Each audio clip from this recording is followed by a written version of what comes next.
ಒಂದು ಕ್ಷಣ ಕಲ್ಪನೆ ಮಾಡಿ, ಆಕಾಶದಲ್ಲಿ ಒಂದು ದೊಡ್ಡ ಬೆಂಕಿಯ ಕಲ್ಲು ಭೂಮಿಯ ಕಡೆಗೆ ವೇಗವಾಗಿ ಬರುತ್ತಿದೆ.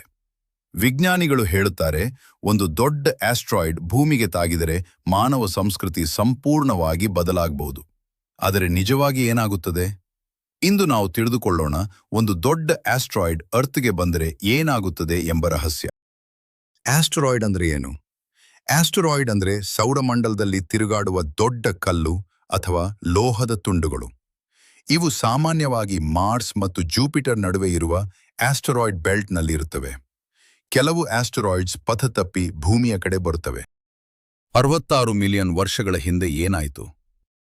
ಸುಮಾರು 66 ಮಿಲಿಯನ್ ವರ್ಷಗಳ ಹಿಂದೆ ಸುಮಾರು 10 ರಿಂದ 15 ಕಿಲೋಮೀಟರ್ ದೊಡ್ಡ ಆಸ್ಟರಾಯ್ಡ್ ಭೂಮಿಗೆ ಬಡಿದಿತು.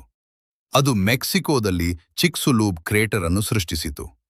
ಆಘಾತದ ಪರಿಣಾಮ ದೊಡ್ಡ ಸ್ಫೋಟ, ಭಾರೀ ಅಗ್ನಿಜ್ವಾಲೆ, ಭೂಮಿಯ ಮೇಲೆ ಧೂಳು ಮತ್ತು ಹೊಗೆ. ಇದರ ಪರಿಣಾಮವಾಗಿ ಡೈನೋಸಾರ್ಗಳು ಸಂಪೂರ್ಣವಾಗಿ ನಾಶವಾದವು.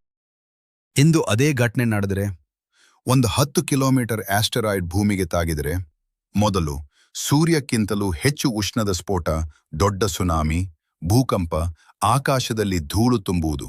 ಸೂರ್ಯನ ಬೆಳಕು ಭೂಮಿಗೆ ತಲುಪುವುದಿಲ್ಲ. ಇದರಿಂದ ಬೆಳೆಗಳು ಬೆಳೆಯುವುದಿಲ್ಲ, ಆಹಾರ ಕೊರತೆ, ಪರಿಸರ ಸಂಪೂರ್ಣವಾಗಿ ಬದಲಾಗುತ್ತದೆ. ಮಾನವ ಜೀವನಕ್ಕೆ ದೊಡ್ಡ ಅಪಾಯ. ನಾಸಾ ಇದನ್ನು ತಡೆಯಬಹುದಾ? ಹೌದು. ಇಂದು ನಾಸಾ ಮತ್ತು ಇತರ ಸ್ಪೇಸ್ ಏಜೆನ್ಸೀಸ್ ಆಸ್ಟರಾಯ್ಡ್ಸ್ ಮೇಲೆ ಗಮನ ಇಟ್ಟುಕೊಂಡಿವೆ. 2022ರಲ್ಲಿ ಡಾಟ್ ಮಿಷನ್ ಮೂಲಕ ಆಸ್ಟರಾಯ್ಡ್ ದಾರಿಯನ್ನು ಬದಲಾಯಿಸುವ ಪ್ರಯೋಗವೂ ಯಶಸ್ವಿಯಾಯಿತು. ಅಂದರೆ ಭವಿಷ್ಯದಲ್ಲಿ ನಾವು ಆಸ್ಟರಾಯ್ಡ್ ಅನ್ನು ತಡೆಯುವ ಸಾಧ್ಯತೆ ಇದೆ.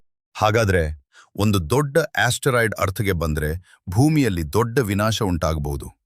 ಆದರೆ ವಿಜ್ಞಾನಿಗಳು ಅದನ್ನು ಗಮನಿಸುತ್ತಿದ್ದಾರೆ. ಆದ್ದರಿಂದ ಇದೀಗ ತಕ್ಷಣದ ಅಪಾಯ ಇಲ್ಲ. ಆದರೆ ಬ್ರಹ್ಮಾಂಡದಲ್ಲಿ ಇನ್ನೂ ಅನೇಕ ರಹಸ್ಯಗಳು ಉಳಿದಿವೆ. ನಿಮಗೆ ಇಂತಹ ಸ್ಪೇಸ್ ಮಿಸ್ಟ್ರೀಸ್ ಇಷ್ಟವಿದ್ದರೆ ಕಾಸ್ಮಿಕ್ ಕನ್ನಡ ಚಾನೆಲ್ ಅನ್ನು ಸಬ್ಸ್ಕ್ರೈಬ್ ಮಾಡಿ. ಮುಂದಿನ ವಿಡಿಯೋದಲ್ಲಿ ನಾವು ಮಂಗಳ ಗ್ರಹಕ್ಕೆ ಹೋದರೆ ಏನಾಗುತ್ತದೆ ಎಂಬ ರಹಸ್ಯ ನೋಡೋಣ. ಧನ್ಯವಾದಗಳು.